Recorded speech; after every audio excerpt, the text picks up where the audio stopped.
Bristol Community College, Mathematics with Dan Avedikian, Math 011, Arithmetic, Section 2.8, Problem 16.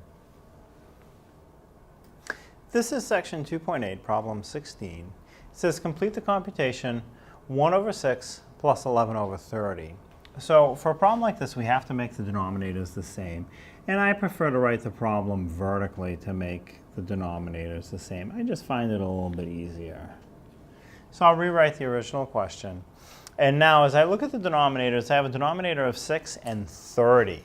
So I'd like to make them the same. And actually 30 is a very good common denominator. 30, of course, goes into 30 evenly, and 6 also divides into 30 evenly. So I'm going to go ahead and make both denominators 30, and then figure out what the numerators have to be in order to make them equivalent fractions.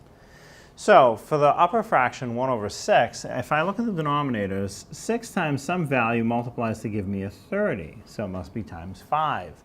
Well, the numerator must get multiplied times the same amount. In this case, 1 times 5 gives me a 5. So 5 over 30 is equivalent to 1 over 6. Now the lower fraction is a little bit easier. Since the denominator gets to stay the same, it was 30, it stayed 30, then the numerator also stays the same. It was 11, it stays 11. Of course, 11 over 30 is equivalent to 11 over 30. So now I have two fractions, both have a denominator of 30, so that stays in my answer. It's an addition, so I'm going to add the numerators. 5 plus 11 more is 16. Now that is the answer, but I can reduce that. 16 and 30 are both even, so I can at least start by cutting them both in half. 2 will divide into both evenly. So let's start with that. 2 goes into 16 8 times. 2 goes into 30 15 times.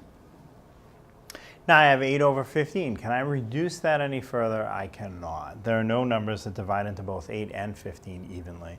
So that's as far as the problem goes. 8 over 15 is the final answer.